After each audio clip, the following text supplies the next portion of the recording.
Last episode, we met the majority of the main cast of High Roads. We've got Sergeant Nicholas Highroad, a naive young man from Tennessee who was just trying to take in some local culture when he got pulled into our bigger story. There is also Sir Arthur Bombridge III, a former Hollywood star turned industry pariah after his height was revealed to the public. Bombridge is a little person, and kind of a selfish jerk most of the time. Finally, we have Sloane, a woman who claims to be the former mistress of the Führer himself, Adolf Hitler. As issue 3 opens, we flash back to a time when Sloane was still with the Führer. Her narration says that the early morning of July 6th, 1944 is known to the rest of the world forever as D-Day. To Sloane, however, it was just another work day. For a while, because she got fired. Our opening page sees Sloane dressed in a purple bra, white panties, and thigh-high stockings, with a transparent pink nightshirt on over all of it. She's leaning back on a pile of pillows, and she uses one painted nail to play with her lips. With her other, she beckons to her partner. "It's time for Nonnies, little boy. Come to Mama." The camera spins around over her shoulder, allowing us to see the large room that the couple is in. A fireplace rests behind a desk behind them. A corkboard with notes, maps, and plans rests next to it. Red flags with black swastikas hang on the walls, resting near a suit of silver armor. And, sitting on a pile of stuffed animals, is the man himself, Hitler. Wearing a diaper with a bib around his neck, Hitler cries, "He doesn't want to go to Nanny's, he wants to win back Poland." Sloane knows now, like she knew then, that her job was to be the mistress to the sickest, most pathetic, vilest human being on the face of the planet. He was a dictator trying his best to kill off every race that he hated. But he was also very rich, and she was a woman who was very desperate. A girl's gotta eat. She pulls out a gag from I do not know where, asking the bad boy if he knows what it means. Hitler's face lights up. "Is it spanky-wanky time?" Which is when the door to the room is kicked open. A colonel storms into the room with news from the front. "The Allies have... Whoa, Gott in Himmel," he says, turning away from Hitler. In German, he adds, "Stab mine eyes." A blue-balled Führer pulls himself together and he listens to the colonel's report. This is where Sloane had kind of checked out of the conversation. She knew that her job was to be sexy, as she puts it, keep her chest thrust out and her butt shoved back. Not to be well informed. Growing up on the streets of Chicago had taught her to know what she wants and to go get it, no matter what.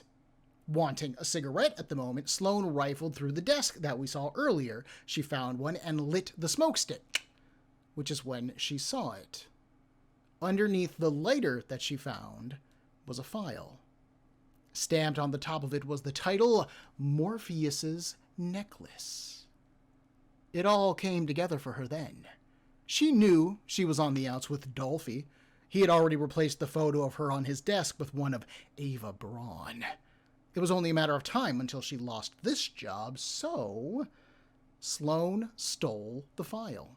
Her story now finished, we find Sloane, Nick, and Bombridge preparing for their journey. The men are already ready, waiting for Sloane to finish dressing, and Bombridge refers to her as a miss, so she corrects him. Mrs. Sloane Appleby, actually, widowed when Royal Air Force Captain Kenneth Appleby died. "Oh, I'm sorry to hear that," Nick says. "What happened to the mister?" "Well, let's just say that we both went down over Germany and leave it at that, shall we?" Sloane replies. Fully dressed in costuming taken from Bombridge's theater and looking pretty good, Sloane accepts the men's compliments and smiles. We're all in agreement. I look fabulous. So, who wants to be rich beyond their wildest dreams? My name is Ben, and this is Comic Book Breakdown, episode 30.2 of High Roads. All aboard the train to death!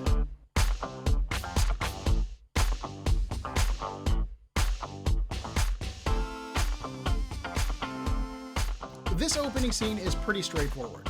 It follows the trend that author Scott Lobdell had set for High Roads at this point. Issue 1 saw us jump forward in time to the future, where we saw a beaten and battered Nick Highroad single-handedly assaulting a frozen Nazi palace. Issue 2 took us back in time to Bombridge's past, explaining at least some of his bad attitude, as well as his ability to handle himself in a brawl. Now, with Issue 3, we get another flashback. We see Sloane in action. And while this scene isn't really as personally revealing as Bombridge's was, it actually does tell us quite a bit about Sloane. First off, by telling us that she was married and widowed, we now know what an American woman like her is doing alone in Europe. This might not seem all that strange in our modern times where travel is relatively cheap and inexpensive, but remember, this story was set in the 1940s. Traveling alone in Europe isn't an easy thing to do, even less so for a single woman who only appears to speak English. Sloane followed her husband to Europe, and then he was killed because of the war. This left her stranded. With no way home, no access to resources or money, nobody to Venmo any cash on her cell phone, she had to do something to survive. And so she stumped Hitler. It's largely been played for laughs throughout the comic, and I would argue even in this scene that there is very little gravitas to be found, right? Lobdell and Leinil Yu are clearly having fun. This is not a serious moment. We've got Hitler in a diaper, for God's sake. But reading Sloane's narration, it is clear that she didn't like him as a person. She knew that Hitler was a piece of crap. But given the time, what else could she do? She needed a place to stay, she needed money, and she knew that he could provide both of those things, if she, satisfied him. And as we see, when things start to turn against her, she makes her own move, stealing that file. There is no consideration for her Dolphy when she does that. Now, how much of Sloane's belly aching is real, honest heartbreak at being rejected by her lover, and how much of it is really her just bemoaning her fall from grace? Well, it's kind of up to us to decide at this point. I personally don't think that Sloane really loved Hitler for all of her complaining that he really did love her. I think that she loved what he gave her access to. I think that she loved the comfort, and sure, she did love the attention. Just look at how easily she fits in with Bombridge and Nick, despite only knowing them for like half a day. Sloane likes to be looked at, and she knows a mark to be manipulated when she sees one. But that cunning is hidden behind a beautiful face and a quick, rather sardonic wit. In issue 1, Madame Eugenia reprimanded Sloane for talking about her last job, being Hitler's mistress. But what if that was the point of her doing all that talking? What if Sloane was getting her clients into bed with her, maybe even taking the payment beforehand, and then causing them to lose their resolve, let's say, by telling stories about sleeping with Hitler? I mean, she probably doesn't want to sleep with every dude who comes her way, and the Hitler stories would be a good way to keep that from happening. Have her marks pay Madame Eugenia up front, they get in the bedroom, she starts talking about that time she had sex with Hitler, and then the guy's like, hey, you know what, I'm out, goodbye. Sloane might not look it, but she's kind of sort of the brains of this operation at the moment. That now established, our trio heads to the Gare du Nord, a train station in Paris, pardon my terrible French. While they wait for the train, we get to look at this wonderfully rendered train engine. Have you ever tried to draw a train engine before? They're a bit. No swearing. Let me tell you, they're a real bit. No swearing. Leinil Yu, Gerry Alanguilan, y'all did great here. That looks like a train engine. Not quite photorealistic, which I'm fine with, but you look at it and you go, oh, a train engine. You don't look at it and go, wow, somebody tried to draw a train engine, but they did not, which is what the last train engine I tried to draw looked like. So excellent work, everybody. The three of them make small talk, and we learn that Bombridge's legal first name is Sir. It's just kind of great. Sloane asked him what he did to get knighted, right? And he shrugs, saying that he didn't. What happened was he returned to England after his failed film career in America, and Bombridge felt that he needed to wash off the stink of failure, right? He needed something to make him a serious actor again. So he legally had his first name changed to Sir. It's great. Nick returns with their tickets. Oh, I didn't realize that Dick was gone in that scene. Okay, reporting that he had no trouble. Bombridge is the one who paid for the tickets, and Sloane starts saying how chivalrous and noble it is of them to believe in her story and to go along with her, and Bombridge cuts her off. I'm here for the money. Nick literally thinks that Sir Arthur is joking. He points out that he even saved him and Sloane when they were fighting the ninjas, and that was before that he knew about any kind of secret treasure. Bombridge is a hero as far as Nick is concerned, and Bombridge just kind of grumbles in response. As they head onto the train, Sloane asks Nick why he is coming along. For him, this is much more simple. Those Nazis killed some soldiers that Nick knew. They might not really have been his friends, but they were Americans. It wouldn't be right if Nick let her face those SOBs, pardon my language, ma'am, by herself. The three of them climb aboard the train. We see Bombridge's massive suitcase, because an actor never goes anywhere without his accoutrement.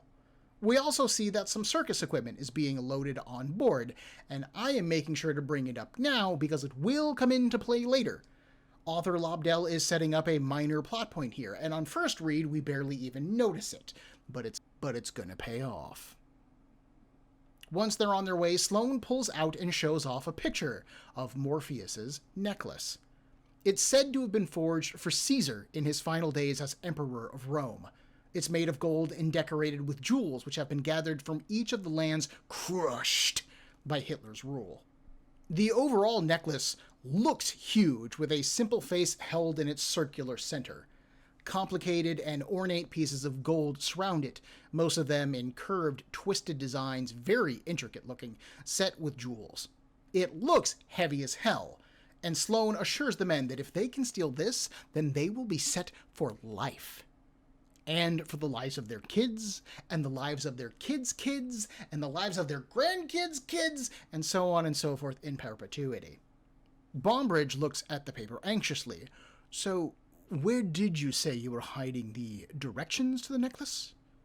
Sloane tucks the paper away. I didn't. This is when Nick brings up the sticky topic of stealing. Because that's wrong, y'all. And is that really what they are talking about right now? Bombridge can't believe that Nick cares. They are stealing from Hitler, after all. But Sloane says not to worry, Nick. The Morpheus's ownership has actually been in dispute with 3 separate countries, so by acquiring it, they're actually doing all those countries a favor. Once they have it, there will be no more need for those countries to fight over it. Bombridge scowls at this load of utter bullshit, but Nick laughs, relieved. Oh, well, if they have the necklace, then that means then they'll actually be stopping another potential world war. I mean, that sounds great. And Sloane looks at Sir Arthur. Right. Exactly. And Sir Arthur just sighs. Maybe it's time that they all get some shut-eye, he suggests. Nick volunteers to keep guard while the other 2 rest. He is the only trained soldier amongst them, after all. He's used to doing this kind of thing. Hard cut to Nick asleep, leaning over Sir Arthur against the window. Which, again, I think this comic's funny. Nick does suddenly wake up and wipe at the drool on his chin. He looks out the window, kind of in that, post-wake-up fog, just as a carload of Nazis open fires on them. The side of the train car explodes into shrapnel of wood and glass as Nick pulls his friends down onto the floor of the train. He actually lands on top of both of them, and then he asks if they're okay. Sloane is better than you might think, and she doesn't really seem to want to let go of Nick. Penned under both of them, Sir Arthur grumbles and wiggles his way out. He wasn't enjoying that nearly as much as Sloane was. They all get up and then head to the front of the train. If this kind of speed keeps up, they will fly right off the tracks. Nick figures that the engineer must have panicked at all the shooting, but as they open the door to the engine, they see that it's actually far worse than that. The engineer is dead. Well, shucks, Nick says. Can this get any worse? More gunfire assaults them. Yo, let's not ask that anymore, Sloane shouts. They move back a car, hoping to escape the gunfire, but when they do, Nick and Sir Arthur notice that Sloane is just gone. She must be on the roof, Bombridge reasons, and Nick volunteers to go rescue her, again. Although, what is it with this lady and roofs, he asks. Bombridge agrees, saying that he can handle himself while Nick goes and does that. Nick should stay focused on saving that woman and her map. Before he leaves, Nick pauses for just a moment. He compliments Sir Arthur, seeing only his concern for a woman that he barely knows. Why, you might look like a smaller Hitler, Sir Arthur, but you are twice the man that he'll ever be, Nick says. Bombridge stares at him hard for just a moment, maybe not quite believing what he's saying, but then he takes off. He's going to get those Nazis off their back. Now go, lad! I love how Nick's naivete and admiration for who he thinks Sir Arthur Bombridge III is actually making Sir Arthur Bombridge III into a better person. It's adorable character work. Nick climbs up to the roof, and yeah, we've got another ninja who's got his arms around Sloane. I'm not 100% sure about it, but I think this might actually be the same guy who fell off the roof into the Seine at the end of the first chase in issue 2. Anyways, we can also see the Nazi car behind them, reminding us of the impending danger. These are the Nazis who've been opening fire on the train the entire time. Even worse than that, though, is the plume of smoke that we can see in the distance. The Nazis have blown up an upcoming bridge. This train is going to go off the rails, one way or another. Which is a solid ending for a solid issue. Issue 3 is informative, fun, with enough character depth and reveals to keep this cast fun and interesting. I like Sloane's casual snark at anything serious, a trait that she must have developed in order to survive on the mean streets of Chicago. Of course, I love Nick's naivete, mostly because it's used for a really good source of comedy. But here we see it actually starting to improve his fellow adventurers. The embittered and surly Sir Arthur is inspired by Nick's belief in him, which I think is just super sweet and adorable. I really enjoy that aspect. This issue is also the first time that Nick and Sloane really get to know one another as people at all. We can see that Nick does find Sloane physically attractive. He compliments her when she asks for his opinion, and he is, in general, nice and polite about it. But at one point, when he's climbing onto the roof, he mentions a Krista Jean back home, which sounds to me like she's probably a childhood sweetheart. So while Nick will do the polite thing and compliment Sloane when she asks for one, he isn't really acting on this attraction, right? He is more being polite than he is being like, oh, this woman's attractive, I need to get with her right now. Sloane, however, does seriously start to flirt with Nick. As a prostitute, much less one who has slept with Hitler, Sloane doesn't have a lot of tact, let's say, regarding her physical needs. We see her ask for opinions on her looks. We see her enjoying when Nick tackles her a little bit on the train. Even at the end of the issue, there's a 4-panel build-up featuring each of our cast members, leading us into the next issue. We've got Cowboy already rides again, yeehaw indeed, Nick says a prayer, help. And when Sloane comes on, she looks at the ninja saying, I ever told you how much I love a man with a face tattoo? And it's clearly meant as a joke, but it's also something that is incredibly frank for a woman to say in the 1940s. And then the ninja, by the way, just says grrr, completely ignoring her. He is a working man. He's focused. Again, this is largely played for laughs, but it does indicate that Sloane is much more forward than you would expect a woman to be in the 1940s. We get one more panel of that scene, by the way, featuring a man named Oki, who was our last cast member. He actually orders another round for his build-up panel. This is something that threw me off big time when I first read High Roads, because Oki hasn't appeared in our story at all.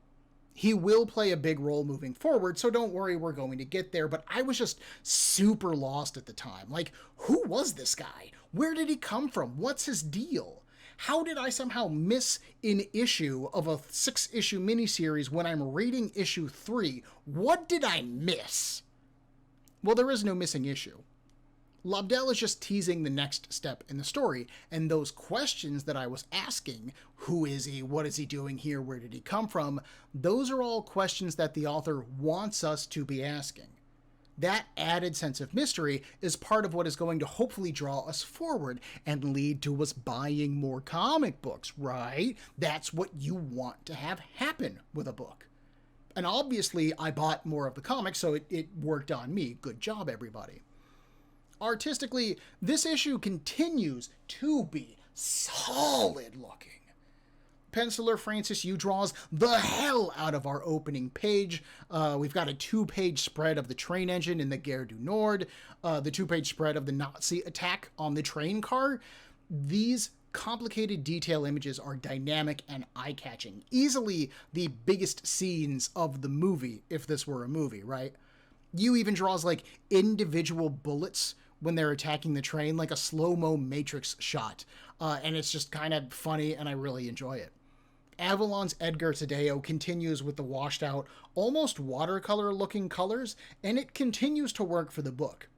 When I actually went to edit the YouTube video for the first episode and rip some of the pages off the internet, all of the pages that I found had a really increased contrast in order to make them seem less washed out.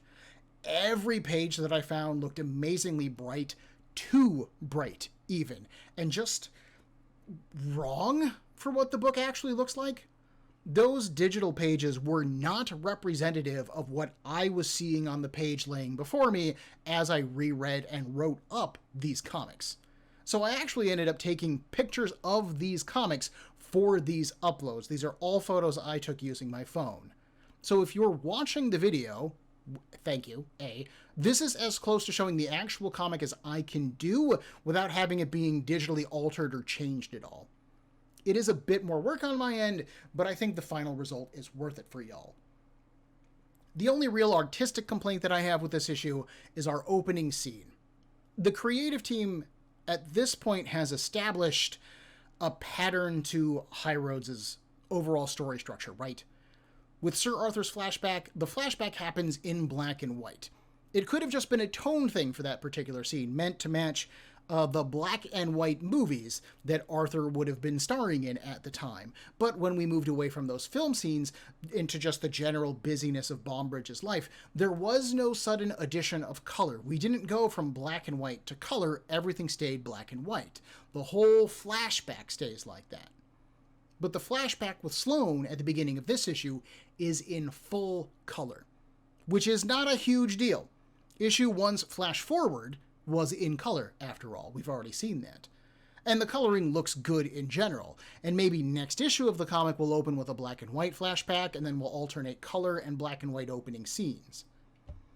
But for now, it feels off to me reading the series back to back to back. To go from color to black and white to color just feels really awkward. This complaint is such a minor complaint that it's barely even a complaint at all. Like, the only reason I talked about this is because I was like, well, this is the only thing that stood out to me that I was a little grumbly about. I still found this issue to be fun, it's fast-paced, and it still looks good to me. And it's got a solid cliffhanger ending, too. That's perfect. It's a cliffhanger ending for a comic book published by Cliffhanger. Can't ask for more than that, can ya?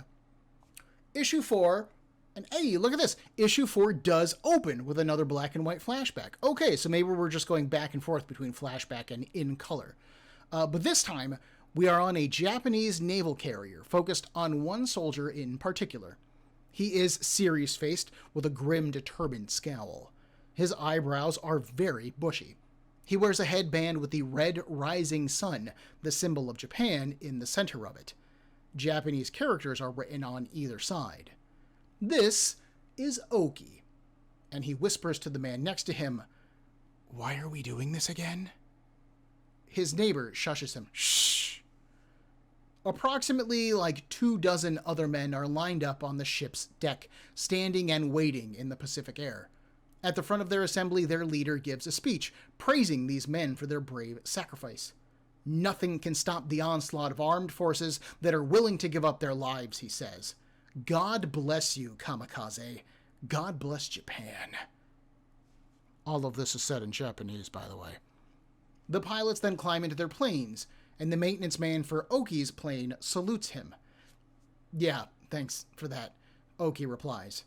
He settles into his seat and slides the overhead canopy shut. He sighs despondently and looks at a photograph of his mother and father. All of the planes take off. With the sun blazing behind them, a chorus of "Banzai!" erupts from the plains. "Yeah, Banzai," Oki says, clearly less than enthusiastic. As they close in on their targets, Oki breaks radio silence, contacting his fellow pilot, Honi. Honi berates him for doing this. He's going to get them in trouble. But Oki replies that he's about to ram his plane into a church. How much more trouble can he get into? He's about to die. Anyways, Honi, remind me, for the last time, why are we doing this? Because to do otherwise is to bring shame to our families, Honi replies. Now let's finish this conversation in heaven. He screams out, "Banzai!" And Honi's plane smashes into the building and explodes. As more planes begin to hit their targets exploding below him, Oki stares at his fate.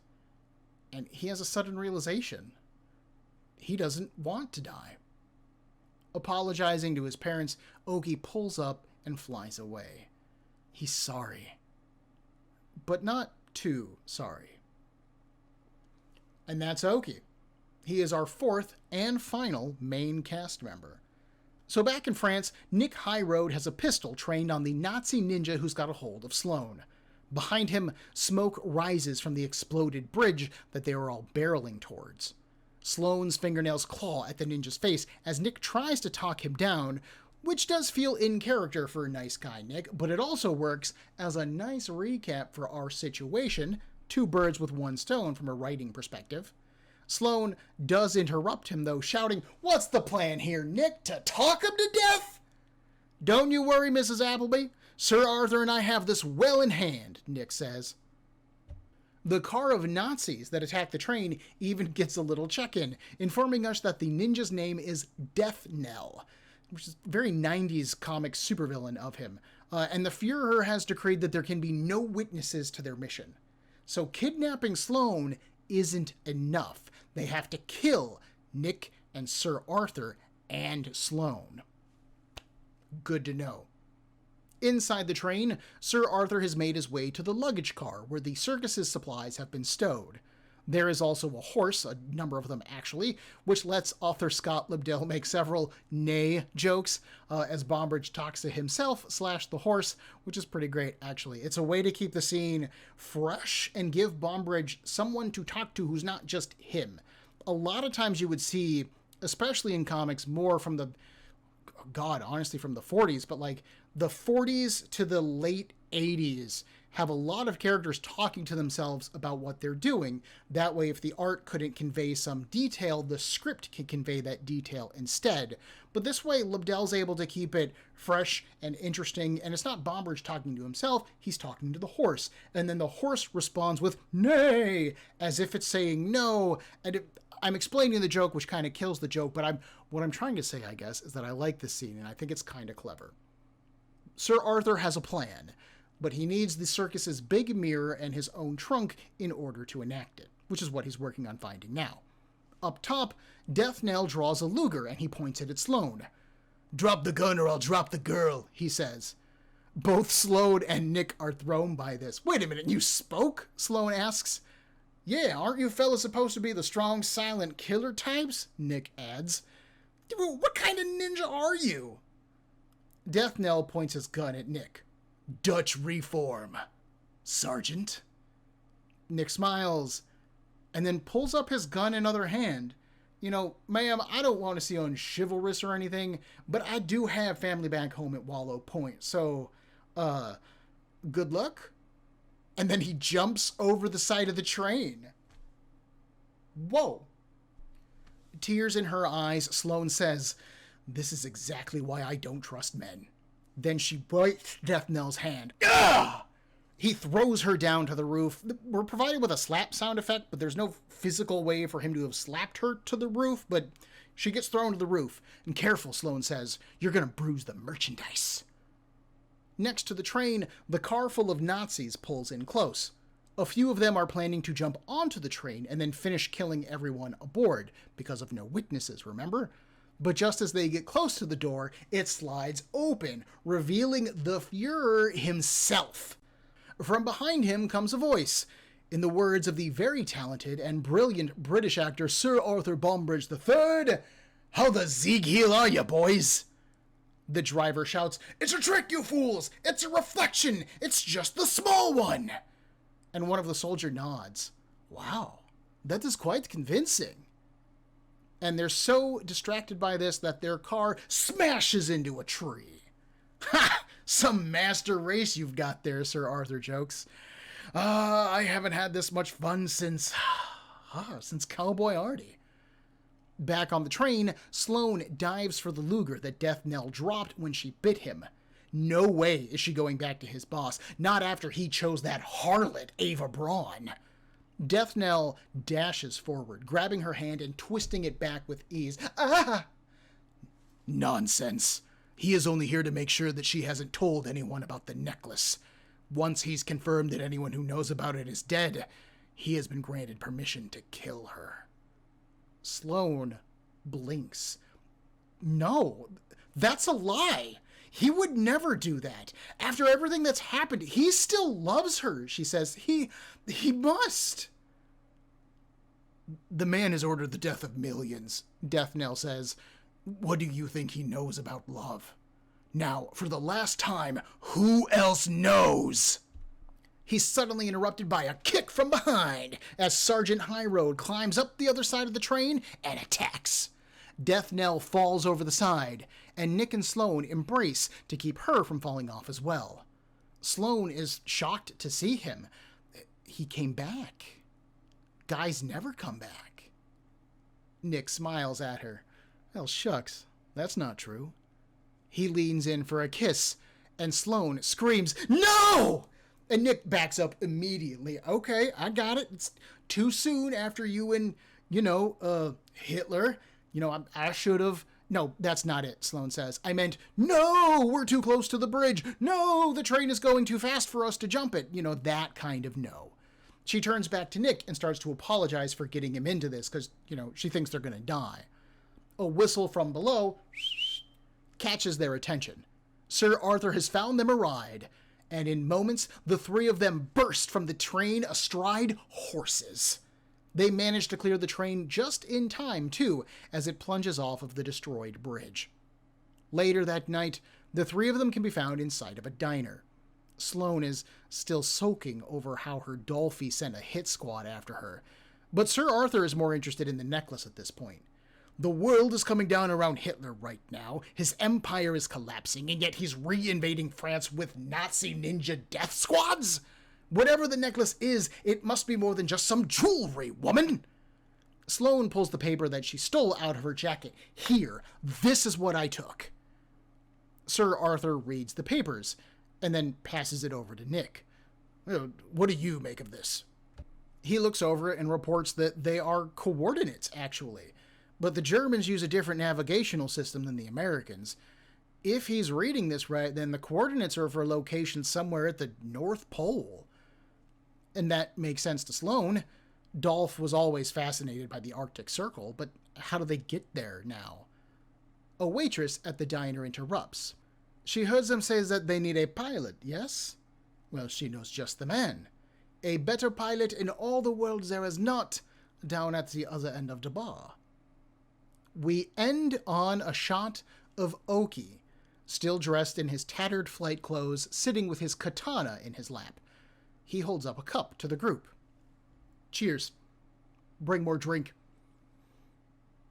And where we opened the issue with has now come right back around. Since the first time that I read High Roads, the late game edition of Oki has been a question mark to me. We'll get more into why this puzzled me next episode, after we have fully seen his role in the story and we look back over the whole thing, but the basic reason for my confusion is clear. Why not introduce Oki earlier on in the book so that we could get to know him better? Well, that's why. That's why you don't do it. So we don't know him any better. At the beginning of this issue, when we first meet Oki, we learn that he was a failed kamikaze pilot. Or an escaped one, I suppose, depending on your perspective and how a person in that culture at the time would have felt about being a kamikaze pilot. But the important thing is, what does this tell us as an audience? Is Oki a coward? maybe. That he wanted to live, certainly. He did keep asking his comrade, Honey, why they were going to do what they were doing. So maybe he's a man looking for a good reason. Maybe he's looking for a motivation that he believes in. We don't know enough about the man yet to say for sure, but all of these options create a sense of unease for us. At this point, we don't know if the cast can trust Ogie to stay with them all the way, or is he going to bail at the last second again? Is this a man that can be counted on or not? I believe that author Scott Lobdell has waited until issue 4 to specifically set up that sense of unease. Because we've now had 4 issues of Nick, Sloane, and Sir Arthur fighting for one another, risking their lives, and surviving really one crazy thing after the next. They appear to be dedicated to one another. They trust each other. And even when they look like they've betrayed themselves, they come back around and save the day. We like these characters, and we trust them. And now they need a ride. And that ride appears to be Ogie. And can we trust that ride? We don't know. And going into the final 2 issues of High Roads, that sense of unease adds some good stakes to the story. The rest of the issue is an enjoyable action scene for the most part. It was nice seeing Sloane fight back against Death Knell. She is more than just a damsel in distress, even if Nick did end up saving her in the end. She does still appear to be emotionally hurt when Death Knell tells her that Dolphy sent him to kill her. So maybe she really did love Hitler.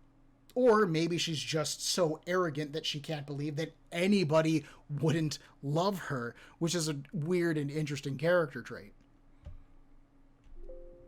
Nick proved surprisingly deceptive this issue for a guy who has been incredibly earnest and open up to this point. His fake out regarding Sloane caught me totally off guard from a reader perspective. I had absolutely forgotten that bit. Perhaps more surprising, though, to me, was his attempt to kiss Sloane. Nick has been appreciative of Sloane's form in the last few issues of the book, but now he's leaning in for a kiss? That's really bold. What would Christy Jean back home think? And finally, we have the payoff for Lobdell establishing the circus and Bombridge's luggage last issue, and that's Sir Arthur fooling the Nazis into their own accidental deaths, which is a clever use of his history as a character. It's an intelligent way to use what is at hand, given that Sir Arthur didn't have any weapons on him at the time. And to me, it's just plain funny. I've always had a weird appreciation for sudden car deaths. I believe the first one I really remember was in the first Final Destination movie. There's a character who, just manages to escape death, and they turn around and step into traffic, and a bus slams them off camera, and I just about died of laughter at that scene. There's something about people in cars getting hit or slamming into a thing that really makes me chuckle. And then having it happen to a carload of Nazis, that's just icing on the cake as far as I'm concerned. It's just funny. And then we have this added new mystery of dimension of what is the Morpheus necklace. We've been told that it's just a necklace, and we have no reason to think that it's not at this point, but Sir Arthur does bring up a good point. This is a lot of extreme action for Hitler just to protect a necklace. So we've got a nice mystery going into the next issue as well. What are our characters going to find? What could the necklace be a metaphor for? We don't know. And that gives us not quite as good a cliffhanger ending as the last issue. This honestly feels like a pretty good stopping point. If High Roads got canceled with issue 4, and there was never any more of it, I would be disappointed and left wondering, I wonder what the necklace was and what do the characters do? But I'd be like, oh yeah, this is a good stopping point. Which is a little bit of a weird thing to say for a 6-issue series, but it is it does just kind of stop this particular issue. Huh. That's weird. That's literally that's something that's just coming off the top of my head. That's not in my script at all. Otherwise, I think that this is a solid issue. Again, it's funny. It looks good. The characters are developing really nicely. We've got Sir Arthur becoming actually more of a hero now that he's interacting with Nick, and we've got Sloane and Nick maybe forming some kind of romance, which is cute. This is just good comics. I'm still really enjoying this. Next time, our surviving cast learns the terrible secret of exactly what Morpheus's necklace is. And it ain't just jewelry. Can these 4 people pull together in order to save the world? Or will their differences doom us all? Join me in a week for Comic Book Breakdown episode 30.3, The End of the Road. If you enjoyed this episode of Breakdown, please make sure to hit that like button, and if you are not subscribed to the show, then click on that as well. I love getting feedback, and I would really appreciate it if you did so. If you have any questions, concerns, or would like to suggest a comic or a series to me, Breakdown can be found on Facebook, Instagram, and on a variety of podcast platforms, with links in the description for this episode below, as well as the email cbbreakdown@gmail.com. Thank you for your time and attention.